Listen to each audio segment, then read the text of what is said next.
Pleased that I be joined here at SB Nation by the one and only, the dashing, the debonair, the internationally famous, which is pretty apt these days. From the PGA Tour, from TGL, and from really everywhere in the universe, as noted, it is Neal Shipley. Neal, thanks so much for taking the time to join us. I know time is precious for you right now.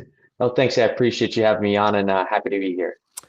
First things first, in addition to covering golf, I cover the Dallas Cowboys. So, favorite Steeler of all time and your thoughts on Mike McCarthy.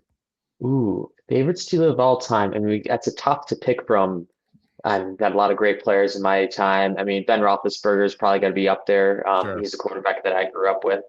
Um, maybe and like Troy Polamalu on defense, probably my defense guy. That or James Harrison. That's kind of Right. two good characters. And I'm really excited about the hire. I think that it's a good way for the organization to go. It's a great he's a great proven coach, and he didn't win a Super Bowl with you guys in Dallas, but I think he might be able to get it done in Pittsburgh. Yeah, I defended him a lot more than most people, and so at the very least, I'm hopeful to be proven right, because that's really what matters more than anything, is that I'm right. You know what I mean? And so I actually feel a little bit bad for you, Neal, because nobody got to really celebrate the fact that you made the cut last week. Like, that was a really awesome, phenomenal accomplishment, making the cut in a PGA Tour event for the first time in your career. But Monday, you just ruined it with your ace in TGL. You've had some viral moments throughout your life and career. Where does this rank? Like, has your Instagram been on fire? Like, what has we're speaking on Wednesday, so 48 hours Mhm. been like for you? Yeah, I mean, it has been wild. I think there's a multitude of professional athletes that reposted on their story. I know Steph Curry did it. I think maybe LeBron or somebody else like reposted the ESPN post of my ace. It was pretty cool to see a lot of the attention that it got. I think it has something in the neighborhood of like 2 or 3 million views, which is probably up there the most viewed thing I've ever done. And it's been really fun. And at the end of the day, I got hit one lucky shot, but it's cool that I'll always be the first guy to do that in TGL history. Yeah, I mean, it was a really seminal moment, and I do think there's power in timing and the fact that it was the day after the Super Bowl, right? Like, there was a lot of just kind of like hunger for a different, change in season. Everyone's moving on past football season, obviously being over, and you just kind of lit that on fire. And golf in large is having a kind of collective moment. So I think you are this new catalyst, and this moment was this catalyst. My next kind of question about the moment, because you've been asked a billion times whether or not you're going to count this as an ace. The fact that you paid for drinks for people, I think, is the answer. And if you're curious for my estimation on this, but Luke Clanton jumped all over you. That had to be unexpected, and then you kind of carried him for a while. Like, that was there's a lot of internal reaction that you were juggling mentally in this moment, and Luke was a part of it in a physical sense. Yeah, yeah, it was funny. I think it was funny too. Like I nailed the camera that's up above the screen, and I could see a piece of it fall. So you see my initial reaction, like, "Ooh, like I just broke a camera. Am I gonna have to pay for that?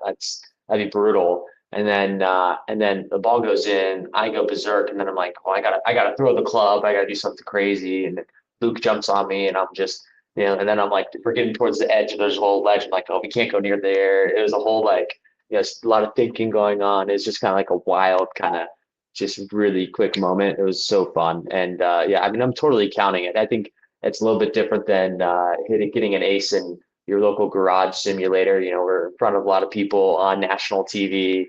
I think that, the raised stakes and the amount of people that witnessed it I think, really solidifies it as kind of a legit ace. Well, I also think, like, in addition to everything that you said, and I agree with you for what it's worth, like, TGL is having this also moment, like golf and TGL and everything is kind of coalescing together. And so this serves as like a flashpoint for TGL and a benchmark, obviously, that, hopefully a decade, 2 decades from now, we're looking back and saying, remember Neal's ace back in 2026, the day after the Super Bowl. And so it has to, like, I'm a big believer in like a bookmark. You know what I mean? Like, this is Mhm. a kind of, place that we would draw a line in the sand and say something like that. It was your obviously first experience with TGL, and I don't know how much you've interacted with Luke or Min Woo, but like it really did have this kind of, you mentioned it, but like buddies in a garage simulator, like Mhm. friends out on the local muni. Like, what was that like to share with? Again, I don't know how close you are with them, but this big moment that was also small for you at the same time, if that makes sense.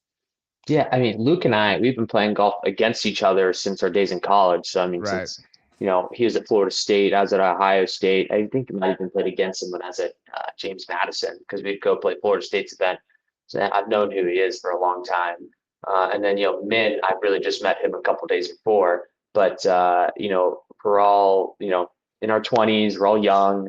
I think that we brought a lot of like that youthful energy, good vibes. And I think that's what's really unique about TGL is we're playing as a team. There's a lot of camaraderie. Even when I was playing against Luke, I was kind of always wanted to beat him, and always wanted to beat Florida State or when we played amateur events. So he's one of the top guys, and there's a little bit of target there to try and go out and clip him. So it's fun to kind of collaborate with each other, be teammates. And I think it's cool. It brings out a really cool side of the sport that, when you play a buddies match back home and you're playing, a 2v2 game, that's kind of what your boys are doing back home. And I think it's cool to bring that to like national stage on ESPN, to a super young audience. I mean, TGL is doing a lot of really cool things and it's showing off a really cool, vibrant part of the game. Yeah, I'm a Gator myself, so I love hearing that you wanted to be at Florida State. Like that is, that's super awesome. But so you seem you mentioned the youth aspect. Obviously, you all have as a common denominator, but you're a big sports fan. That's pretty documented. Mhm. And again, you're of a generation that is pretty online, and I say that in a complimentary sense. That being said, like, what was it like to have this moment that lives forever, right? That is on the internet. Like, I mean, you've had I'm sure a number of golf shots that no one was around for, that you were grinding, that you were out practicing or whatever, that maybe somebody caught on their phone. It's a very different thing. Like, like I don't know how quickly you asked a staffer, like, hey, can you send me the clip? You know what I mean? Like something like that. Like that, it is something that you will have for forever in a way that might not be the case with another awesome shot, if that makes sense.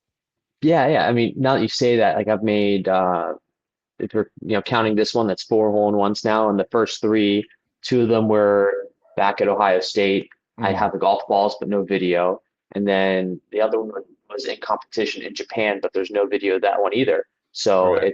it's pretty cool to have this one be front and center on a huge stage. It's like you said, it's going to live forever, and I'm sure that video will be floating around for quite a while now.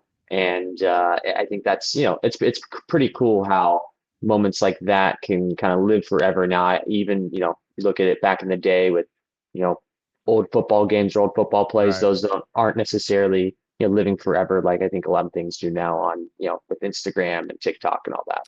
Yeah, no, and I mean it's even more than just the file. Like the fact that it is so online, you can send your aunts and uncles, right? Like you can Mhm. send the link to like whatever to different people that may not have seen it or that were busy or whatever, or someone in the future, like I mean, beyond that, you have the tangential stuff that's like, yeah, Steph reposted it, LeBron reposted it. It was on ESPN. Like it has this macro element to it, and I think that that's what TGL is in a lot of ways. Like TGL offers that. It was your first taste, obviously, of what TGL is, and you had a better one, I would say, than most people. But did it live up to what you wanted it to be? The ace aside, because that's obviously its own unique thing.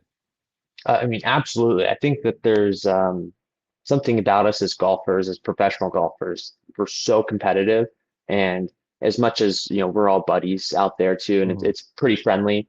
I still definitely wanted to beat those guys, and we are trying to definitely kind of run up the score a little bit and help out the Bay, and move them up the points list because that really matters in TGO with the tiebreakers. And even when we thought we had the match in kind of in hand, it was let's try and push the score further. That's why, on our second to last hole, we threw a hammer and, Right. we were, trying to, kind of get some more points. And even, when we had the match in hand, it was like, we're all hyped up and wanted to kick the crap out of them. I love that you said kick the crap. Most people wouldn't go there, so I appreciate it. You mentioned the hammer. That's I don't know. You seem pretty online, but I don't know how much you're monitoring kind of the discussion. That's a really that's a topic for people, is not Mhm. understanding the strategy. It's one of those like should you go for two when you score a touchdown and you're down by 8 points thing? Like Mhm. people debate it in the analytical side of things. Like when you landed in the TGL universe, how much 101 did you get on, like, this is when we throw the hammer, or did you leave it to someone else to kind of make that decision themselves?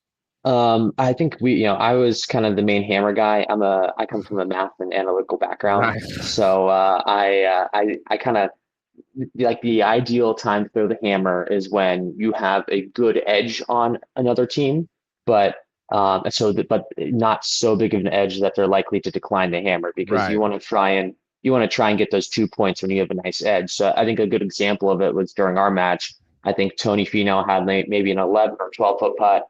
Luke had like a 5 or 6 foot putt.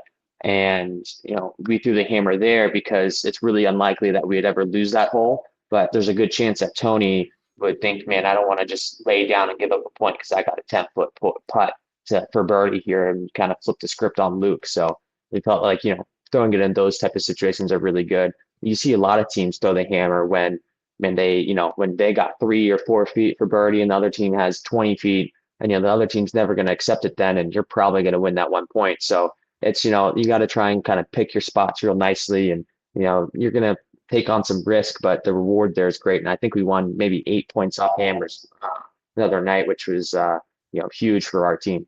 I love this, and your data background is pretty obvious. Anyone who knows your story is well aware of it, and so I'm sure, or I would assume, I'm a big fan of data and analytics and things like that myself. That it's actually difficult to step out of that world into the hammer world, which is a weird sentence to say, but because there is some subjectivity involved, there is some baiting involved. It's no longer just purely objective data, if that makes sense. Mm-hmm. And so for you, like there's some gambling involved, if that makes Yeah. sense. Like that's no longer data. That's no longer purely analysis. Like the analysis becomes human, which is maybe different than, something that is more, purely variable X, Y, and Z type thing. Yeah, absolutely. I mean, one of the things that I asked Luke before we threw that hammer against Tony is like, hey, how do you feel about this putt? Like, and he's like, dude, I love this putt. It's right center. I'm never missing this putt. And, as soon as they got that type of confidence from him, it's like, well, this is like an auto hammer because if he makes his putt, we're never losing. So Mm-hmm. that was there's definitely that human element, and it is gambling. Like you got to take on some risk with the hammer, and just like football, when you're going forward on fourth down, you Right. know, the analytics might be like, yeah, it's all good, but if you don't get the fourth down, you look pretty stupid. Right. Two last ones for you, Neal. Mhm. The first one is TGL related. You obviously, Luke is really young, Min is really young.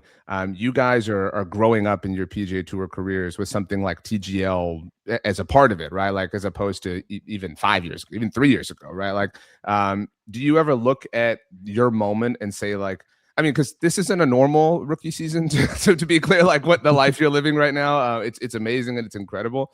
But the world of opportunity, and it's not just on course things, off course things, like different things exist that didn't a long time ago.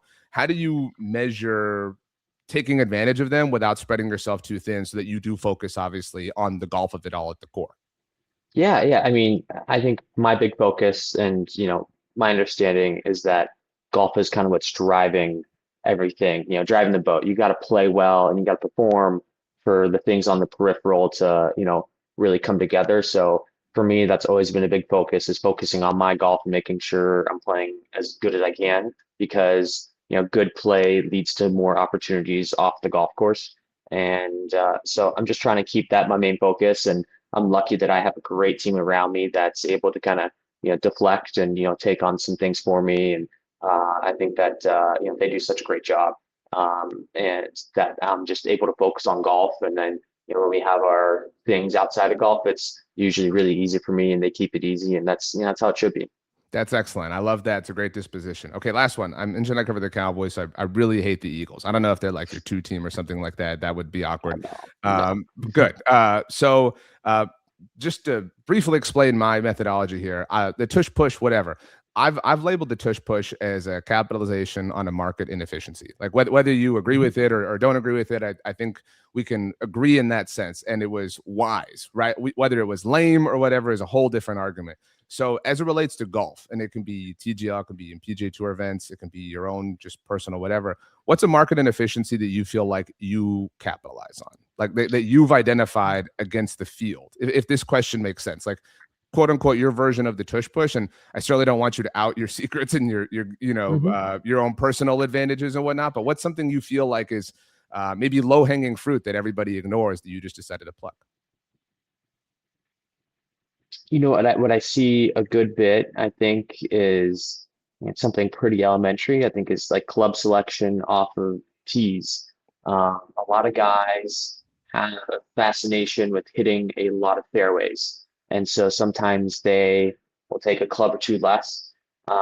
And when you look at some of the data, there's obviously it's very hole dependent, but there are some holes that, I mean, guys just they punt a 2 iron off of it because they don't feel that comfortable. But meanwhile, if you hit the fairway with the 2 iron, then you miss driver on the rough, it's pretty much the same situation in terms of like expected stroke average. So that's something that, like, just picking the right club off the tee, and it might feel weird the first time you hit it in a practice round, but getting comfortable with maybe doing something that other people might not be doing. I think that's huge. And you can, if you hit it, there's some holes where just hitting driver off a tee might gain you a whole shot off the field over the course of a tournament. So it's one of those things that it seems pretty simple, but just picking the right tees and looking at the data and doing that, it's gives you a real advantage over the course of a year, over the course of just a tournament. It's big. I love that. If I may, I would label that as improperly ranking or prioritizing risk. Like Hmm. saying that the risk of being off the fairway is more hazardous than losing distance, right? Like just Hmm. to dilute it down to brass tacks. That's why I always hit driver. I mean, like I'm Yeah. not a loser. You know what I mean? Like I'm not here to punt. I'm not here to waste time. So Yeah. I'm a chronic slicer, but you know what? Like I'm just here to live my life. That's really what I'm here to do. That's the Neal Shipley way. So Neal, it's been awesome to watch your story unfold. Not just this past week, but obviously throughout the course of your amateur career, now your professional career. Best of luck across the rest of 2026. And hopefully the Cowboys and Steelers meet in the Super Bowl. I could certainly get some stuff out of that. That'd be fun. I hope to see you guys there next year.